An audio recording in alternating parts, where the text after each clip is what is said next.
सेना ने जलपरी को एक टैंक में रखा और लोगों को दिखाया। रिन के पैर मछली की पूंछ में बदल गए थे, लेकिन उसका शरीर इंसान जैसा था।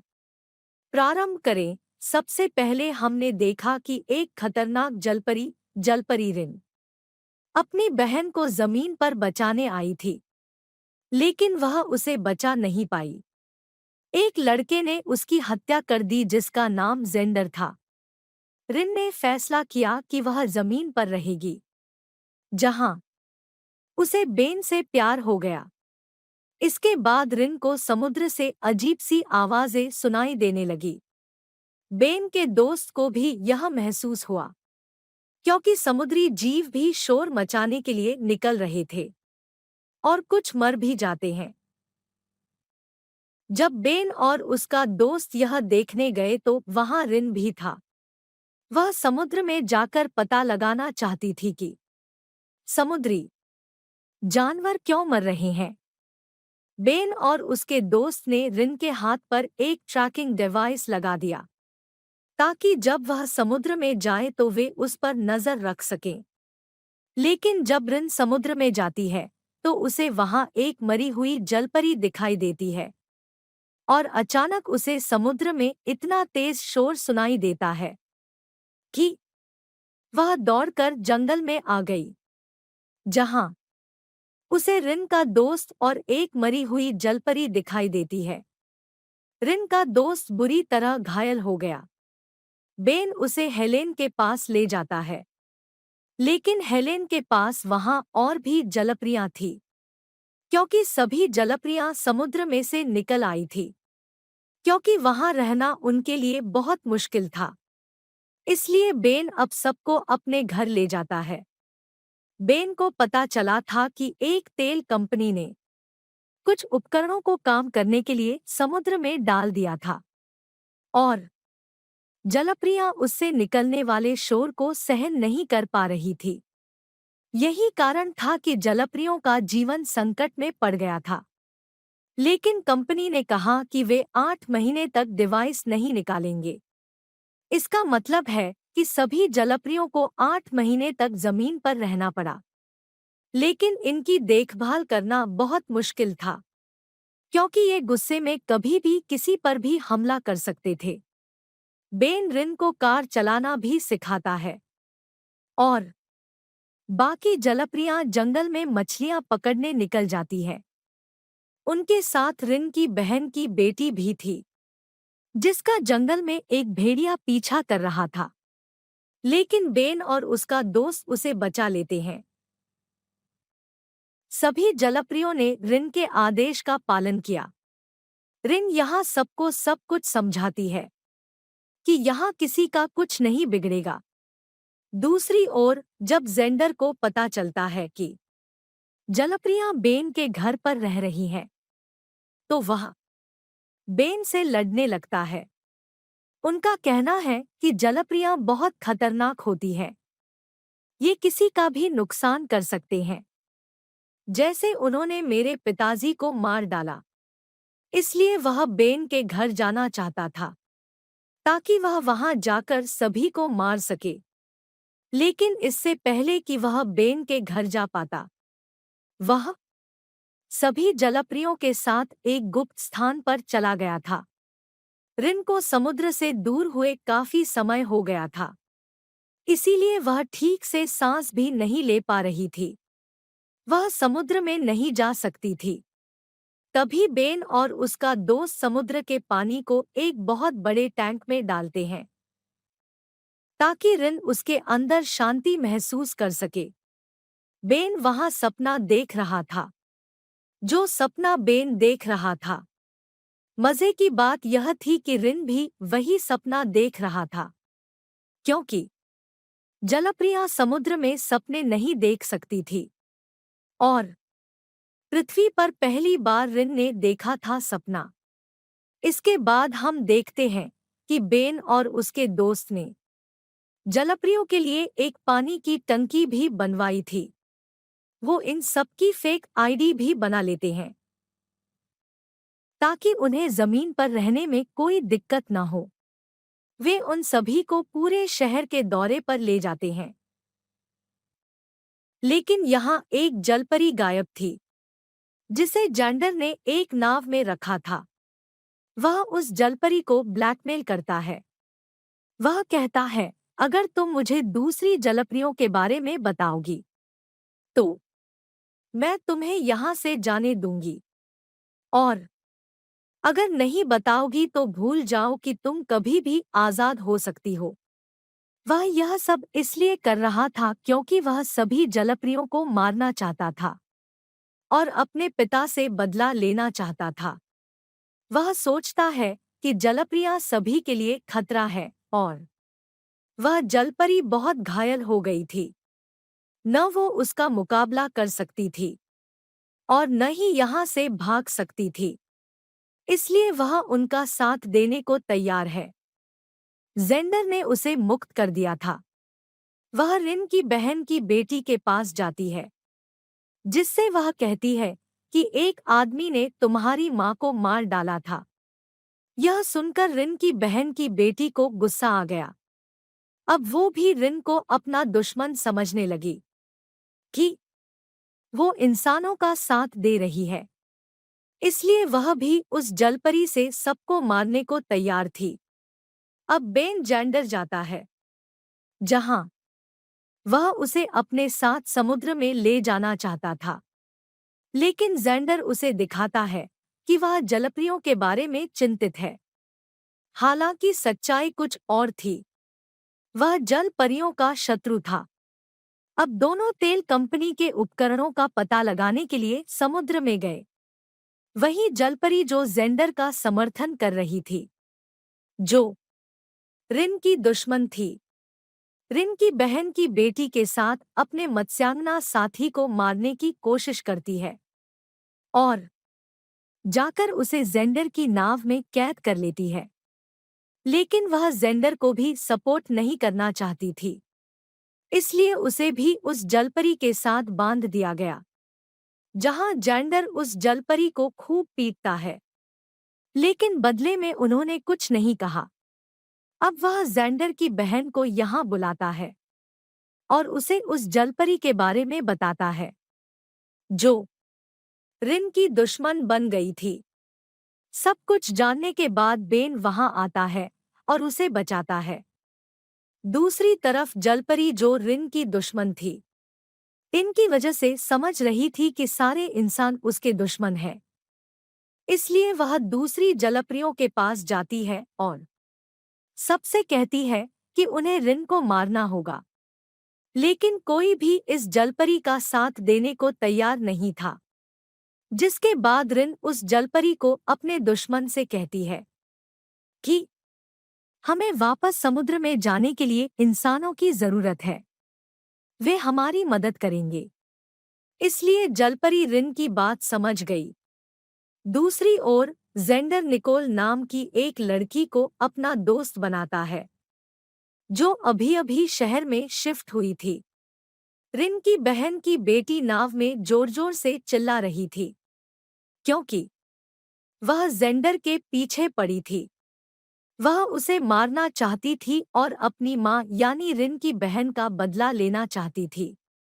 तभी निकोल वहां आती है, जो चुपके से उसका वीडियो बना रही थी, और जाकर वीडियो देखती है जब सेना के लोगों ने रिन की बहन को पानी की टंकी में कैद कर दिया था। निकोल जलपरियों के बारे में जानना चाहती थी, इसलिए वह जेंडर से मिली और चुपके से सभी का पीछा कर रही थी। जब सेना के लोग समुद्र से बहुत सारी मछलियां पकड़ते हैं, उन्हें जेंडर के पिता की लाश समुद्र से मिली थी, जिसे रिन की बहन ने मार डाला था। इसलिए पुलिस बेन और जेंडर को पकड़ती है, क्योंकि जेंडर के डैडी की जब मृत्यु हुई तो वह उसी नाव में थे। अब उन दोनों को पता चल गया था कि रिन की बहन ने उन्हें मार डाला है। लेकिन यहाँ बेन पुलिस को बताता है कि वह झूठ बोल रहा था। उसका कहना है कि उसने गलती से जेंडर के पिता को मार डाला। वह ऐसा इसलिए कर रहा था ताकि वह रिन और उसके साथियों को बचा सके। लेकिन पुलिस ने उस पर विश्वास नहीं किया और उन्होंने जांच तक बेन को जेल में रखा। हेलेन सभी जलप्रियों को पहाड़ों में छिपा देती है ताकि पुलिस उन तक न पहुंच सके। हम निकोल के बारे में जानते हैं कि सेना के लोगों ने उसे भेजा था ताकि वह जलप्रियों को पकड़ सके और उन पर शोध कर सके। अब निकोल रिन के पास जाती है और उससे कहती है कि अगर वो आर्मी की मदद करेगी तो आर्मी भी उसकी मदद करेगी। वो रिन के साथ डील कर रही थी कि अगर वो उसके साथ चली गई तो वो बेन को छोड़ देंगे। इसलिए रिन उसके साथ जाने को तैयार थी क्योंकि वो बेन को बचाना चाहती थी। लेकिन निकोल रिन को इस बात को गुप्त रखने के लिए कहती है। रिन इसके लिए राजी हो गया। इसलिए पुलिस भी अब बेन को छोड़ देती है। जब बेन वापस आया तो उसे लगा कि सेना के जवानों की उस पर नजर है। बेन और उसके दोस्त को यह नहीं पता था कि रिन ने बेन को बचाने के लिए अपनी जान जोखिम में डाल दी थी। अगले दिन रिन निकोल के साथ सेना की प्रयोगशाला में जाती है जहां उसके कुछ परीक्षण किए गए। लेकिन रिन जल्दी लौट आया। बेन के वापस आने के बाद सभी जलपरी भी पहाड़ों से वापस आ गई। अब बेन को भी पता चल गया है कि तेल कंपनी जिसने समुद्र में उपकरण लगाए थे बेन के पापा की कंपनी है। इसलिए वह समुद्र में जाने और सभी उपकरणों को हटाने का फैसला करता है ताकि सभी जलप्रियां वापस समुद्र में जा सकें। अब वह सब जलप्रियों को लेकर एक नाव में समुद्र में चला गया। बेन के पिता ने अपनी तेल कंपनी के लिए एक पार्टी का आयोजन किया था। वह अपनी तेल से भरी नाव सबको दिखाना चाहता था। लेकिन बेन की योजना के अनुसार सभी जलप्रियां समुद्र के पास गईं और सभी उपकरणों को हटा दिया जिसमें बहुत सारा तेल था और नाव को आग लगा दी। ऐसा करने के बाद बेन और उसका दोस्त पार्टी में वापस आ गए। वहां जेंडर और रिन के साथी जलपरी जेंडर की नाव में थे। वहां रिन की बहन की बेटी आती है और उन पर हमला करती है। इसका मतलब है कि वह दूसरी जलप्रियों के साथ समुद्र में नहीं गई थी ताकि वह जेंडर को मार सके। जेंडर अपनी जान बचाता है और गैस पाइप को काट देता है जिससे नाव में आग लग जाती है। जब बेन और उसके दोस्त को इस बात का पता चला तो वे उन्हें बचाने गए। बेन जल्दी से वहां जाता है और जेंडर और रिन की जान बचाता है। अब सभी जलप्रियां समुद्र में जा चुकी थी। अब रात में बेन और उसके दोस्त को रिन की बहुत याद आती है। वे उसका रिकॉर्डेड गाना सुनते हैं। तभी रिन वहां आ गई क्योंकि वह भी उनके बिना नहीं रह सकती थी।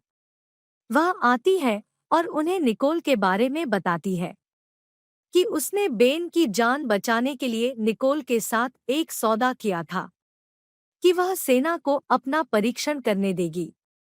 कहानी में हम बेन की मां को देखते हैं जो बहुत बीमार थी।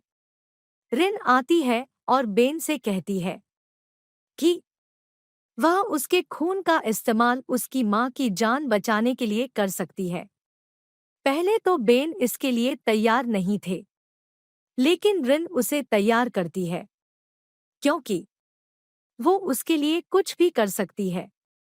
वे परीक्षण के लिए रिन को लैब में ले जाते हैं। वहां लैब के लोग उसका इंसान से जलपरी बनने का वीडियो बनाते हैं। बेन इस बात से बहुत नाराज थे, इसलिए वह वहां से रिन ले आता है। काफी समय बीत चुका था। बेन का दोस्त रिन से कहता है कि बेन की मां के लिए कुछ ही दिन बचे हैं। यह सुनकर रिन फिर से निकोल की लैब में जाता है बिना किसी को बताए और उसे अपना खून निकालने के लिए कहता है। वे यही करते हैं। इसने रिन को बहुत बीमार कर दिया। लेकिन जैसे ही वह ठीक हुई, बेन और उसका दोस्त उसे वापस ले आए। अब बेन भी बहुत चिंतित था, क्योंकि डॉक्टरों ने बिना कोई रिसर्च किए रिन का खून बेन की मां पर लगा दिया था। वो सोच रहा था कि पता नहीं रिन के खून का उसकी मां पर क्या असर होगा। इसलिए डॉक्टर परिणाम आने तक बेन को घर भेज देते हैं। घर पर वह अपने दोस्त और रिन को शॉपिंग के लिए ले गया।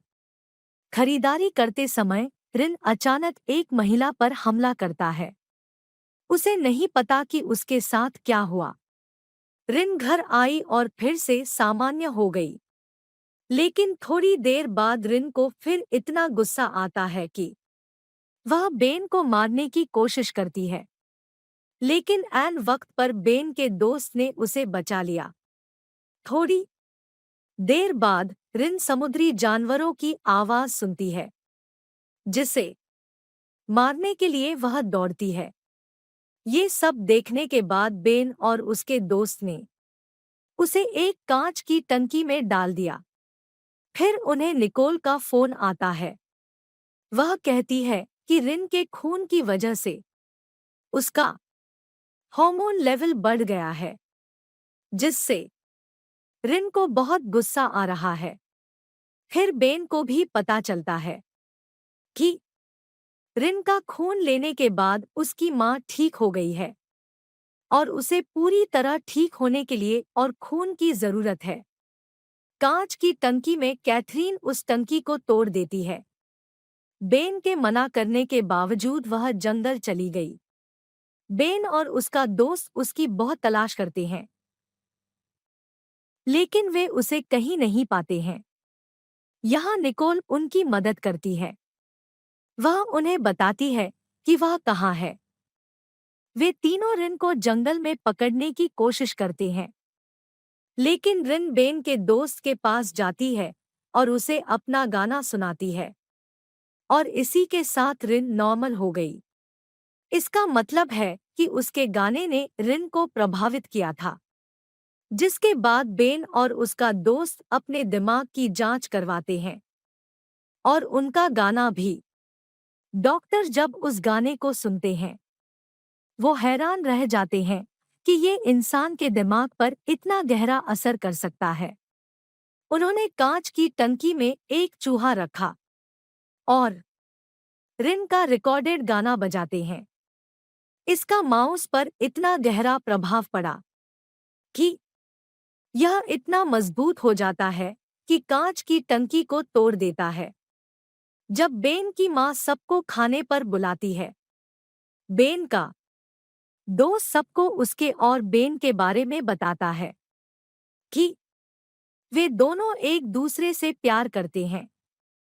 वह वापस आती है और रिन से कहती है कि जब से मैंने आपका गाना सुना है, मेरा अपने दिमाग पर नियंत्रण नहीं है। बाद में उन्हें इस गाने के बारे में पता लगाना था कि कैसे वे अपने दिमाग से रिन के गाने के असर को दूर कर सकते हैं। अब निकोल बेन के दोस्त के डॉक्टर के साथ एक साक्षात्कार लेती है और उसका दिमाग काम नहीं कर रहा था। वह किसी सवाल का जवाब नहीं दे सके। वह गुस्से में उठी और बेन और रिन के पास वापस आ गई। तो अब इस गाने के असर से छुटकारा पाने के लिए रिन समुद्र से एक जलपरी को बुलाती है, जो इस गाने के असर से छुटकारा दिला सके। लेकिन वो भी इस गाने के असर से छुटकारा नहीं पा सकी। अब रिन बेन को समुद्र की एक ऐसी जगह के बारे में बताता है जहां इस गाने का असर हो सकता था। बेन के दोस्त के दिमाग से निकल गया। वह बरमान से बात करती है और एक मशीन लेती है और उसी जगह समुद्र में चली जाती है। उस मशीन में निकोल ने कैमरे भी लगा रखे थे, लेकिन रिन इस जगह को बेन और उसके दोस्त के अलावा किसी को नहीं दिखाना चाहता था। तो बेन कैमरे बंद कर देता है। अब वे उसी स्थान पर जाते हैं जहां जलप्रियों के बच्चे पैदा हुए थे। रिन बताती है कि उनका जन्म भी यहीं हुआ था। बाद में वह उन्हें ऐसी रोशनी वाली जगह ले जाती है जहां बेन और उसके दोस्त को बहुत अच्छा लग रहा था।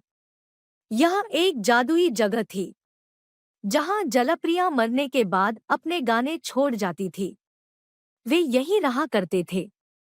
अब ये तीनों वापस आ गए। वापस आने के बाद सेना के लोग फिर से अपने दिमाग की परीक्षा लेते हैं। उन्हें पता चलता है कि अब उनके दिमाग से रिन के गाने का असर निकल गया है। तो बेन और उसका दोस्त बहुत खुश है। यहाँ हमें यह भी पता चलता है कि जब ये तीनों समुद्र में गए थे, निकोल ने अपने घर में कैमरे लगा रखे थे जो हर चीज पर छुप छुप कर नजर रख रहे थे।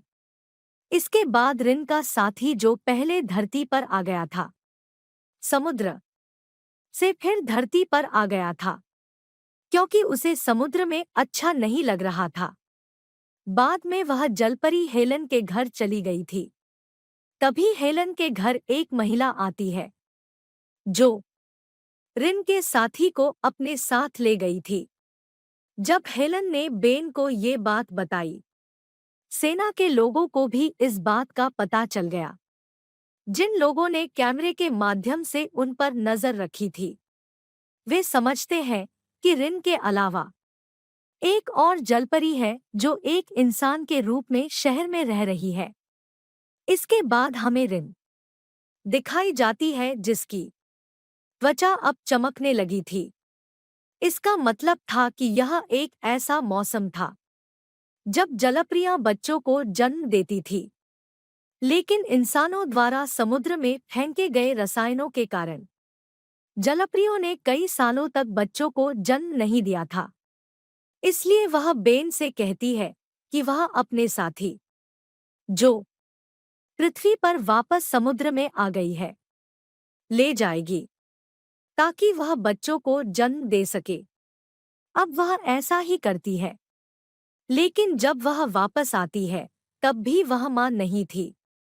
इसके बाद हमें कहानी में जेंडर दिखाया गया है जो एक रिपोर्टर को रिन की बहन की कब्र पर ले गया था, जहां वह देखता है कि उसकी कब्र खाली थी। उसकी लाश को कोई उठा ले गया था। जब जेंडर बेन को यह बताता है तो वह इस बारे में पता लगाने के लिए सेना की प्रयोगशाला में जाता है, जहां उसे रिन की बहन की लाश दिखाई देती है। इन सब के पीछे सेना थी। वहां बेन को उसका एक दोस्त भी मिल जाता है जिसकी याददाश्त चली गई थी क्योंकि उसने रिन का गाना भी सुना था। इसलिए सेना भी उसका परीक्षण कर रही थी। इसके अलावा रिन को यह भी पता चलता है कि बेन उसी मानव परिवार से है जिसने अपनी पत्नी को बचाने के लिए सभी जलप्रियों को मार डाला था, और तभी से जलप्रियां इंसानों को अपना दुश्मन मानने लगी थी। रिन बेन से बहुत नाराज है, इसलिए वह क्रोधित होकर जंगल में चला गया। अब बेन का दोस्त रिन से कहता है कि बेन उन लोगों की तरह नहीं है जो किसी को भी मार डालेगा। सब कुछ समझने के बाद रिन बेन से माफी मांगता है। बेन और उसका दोस्त तय करते हैं कि वे रिन की कोशिकाओं को एक जलपरी के साथ जोड़ देंगे और उसे वापस उसके शरीर में डाल देंगे ताकि रिन एक मां बन सके। वे अब वही करते हैं, लेकिन रिन के सेल लेने के बाद बेन उन्हें अपने पास रख लेता है क्योंकि उसे सेना पर भरोसा नहीं था। हेलेन अब रिन को अपने डॉक्टर के पास ले जाती है जो उसका इलाज करने वाले थे। वह डॉक्टर रिन को बाथटब में बिठाती है जिसमें समुद्र का पानी था। रिन के पैर मछली की पूंछ में बदल गए थे, लेकिन उसका आधा शरीर इंसान जैसा था। लेकिन इधर हेलन के डॉक्टर ने भी उन्हें धोखा दे दिया था। वो रिन के सेल्स दूसरी लड़की के शरीर में लगा देती है जिसके बारे में आज तक कोई नहीं जानता था। इसके बाद कहानी में हम एक रिपोर्टर को देखते हैं जो रिन के जलपरी में बदलने की तस्वीरें लेना चाहता था। तभी वो रिन के पास आता है, जहां रिन बिस्तर पर बेहोश पड़ी थी। वह उसे उठाकर अपने साथ ले गया। इसकी जानकारी बेन और उसके दोस्त को भी हो गई थी, लेकिन जब तक रिपोर्टर रिन को कार में ले जा चुका था, रिन को कार में होश आया। उसने रिपोर्टर को धक्का दे दिया। कार समुद्र में जा गिरी और बेन ने आकर दोनों को बचा लिया। उसे लगा कि रिपोर्टर अपना राज किसी को नहीं बताएगा कि वह एक जलपरी थी, लेकिन रिपोर्टर टीवी पर रिन की तस्वीरें दिखाता है और अब पुलिस और सेना रिन के पीछे पड़ी थी। बेन और उसका दोस्त रिन की जान बचाते हुए एक गुप्त स्थान पर ले जाते हैं। वे 2 महीने तक एक ही गुफा में रहते हैं, क्योंकि सेना ने पूरे शहर पर कब्जा कर लिया था और हर कोई बस रिन को पकड़ना चाहता था। वे रिन को सीमा पर ले जाना चाहते थे और दूसरे देश में जाना चाहते थे, लेकिन जब वे सीमा पर पहुंचे, सेना के जवान वहां पहले से ही मौजूद थे। वहां हेलन और उनके परिवार के सदस्य भी पकड़े गए थे और उन पर अजीबोगरीब टेस्ट किए जा रहे थे। अब बेन सैंडर के साथ एक जलपरी को पकड़ता है और सेना के जवानों को देता है, ताकि सेना के लोगों को लगे कि उनके पास अब कोई जलपरी नहीं है। जहां पर सेना के जवान जलपरी को पकड़कर एक टैंक में रखते हैं और लोगों को दिखाते हैं, और वे इस पर प्रयोग कर रहे थे। अब जब बेन बॉर्डर पार करने की कोशिश कर रहा था, वो पकड़ा गया, जहां बेन के दोस्त को गोली मारी गई। बेन और रिन पकड़े गए। अब बेन अपने विचारों से बाहर आता है। मतलब इतना सब सोचने के बाद उसने रिपोर्टर को पानी से बाहर नहीं निकाला। इसका मतलब है कि बेन सोच रहा था कि अगर वो रिपोर्टर की जान बचाता है तो वो भी ऐसा ही करेगा। इसलिए वह उसे कार में मरने के लिए छोड़ देता है, ताकि रिन का रहस्य कभी किसी को पता न चले। कहानी के आखिरी सीन में बेन को उसके दोस्त और रिन को दिखाया गया है, जो अपनी जिंदगी खुशी से जी रहे थे। और इसी के साथ सीजन 2 की कहानी यहीं खत्म हो जाती है।